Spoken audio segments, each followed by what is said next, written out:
बातमी चीनमधून आहे। चीनमधील लुआंग शहरात 96,000 ड्रोनचा दिमाखात शो पार पडलाय।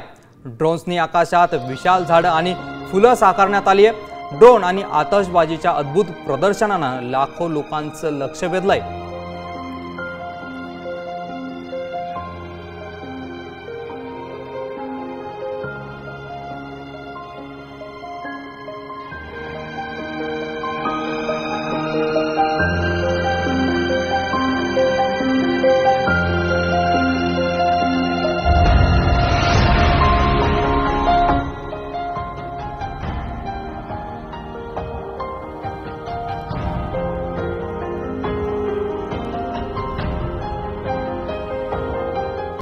आता isakal.com आहे देशातील नंबर 1 ची मराठी न्यूज वेबसाईट। प्रत्येक अपडेटसाठी isakal.com ला नक्की भेट द्या।